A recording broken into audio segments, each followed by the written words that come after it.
I'm Steve Van de Zandt. I'm the co-founder of Redline, and welcome to your Redline Milwaukee. Since the 2 years we have been open, we have made some huge gains and huge strides. We opened our doors 2 years ago and invited in 20 artists to take place to work in our professional development program for the duration of 2 years. We are excited that we are starting to have artists leave us and new artists join us as the first round of artist residencies are coming to an end.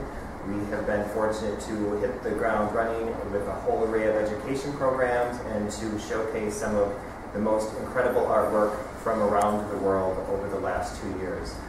Here at Redline Milwaukee, the heart truly is our exhibition program. The exhibition program shows 4 shows a year. They're all shows that are based on building social consciousness, not only with the local community, but the community at large.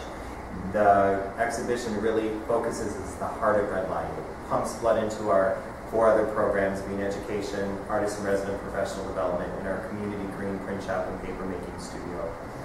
Over the past 2 years, we've had 5,000 participants come in through the doorway of education, exhibition, and print shop. We'd like to give a special thank you to Lynn Shumo over at the Haggerty Museum of Art, who built the bridge between us and you to get the technology that's sitting here in front of me. The technology has served many purposes here at Redline, more specifically for our artists in residence and for our education programs.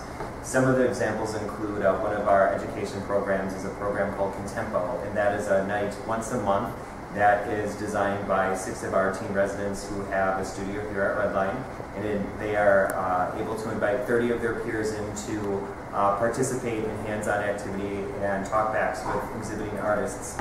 We've been able to use the technology for those programs to do light animation, pulp animation, flat puppet animation. Our residents have been able to use the technology as they worked with exhibiting artist Rebecca Schoenecker to do animation.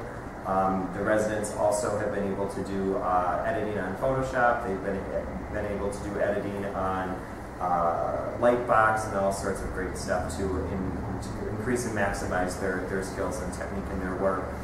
More importantly, what we require of our artists and residents to stay in studio here is that they do complete 2 hours of community service a week, and having an animator as one of our artists and residents, as an emerging artist, cooked up a project with Roosevelt Middle School of the Arts, and having the technology really allowed the middle school students to come in and participate in the hands-on process of editing, not only building their animated sets and creating their claymation figures, but it allowed them also to take their photographs, download their photographs, and arrange them, put sound and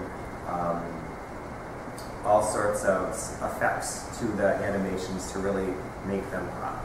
And now we're going to go down and look at the computer lab. Okay, Steve? Thank you. Mac Lab, and all sorts of things happen in here. Earlier I told you how our teams access and what they do in this lab, and how Milwaukee Public School students have used the lab. Right now you can see that there's some art in the lab, and one of our residents actually is working on a show for the gallery where she is in here creating some video work to be projected on a scrim fabric house that talks about shared social spaces. Very good. Thank you, Steve.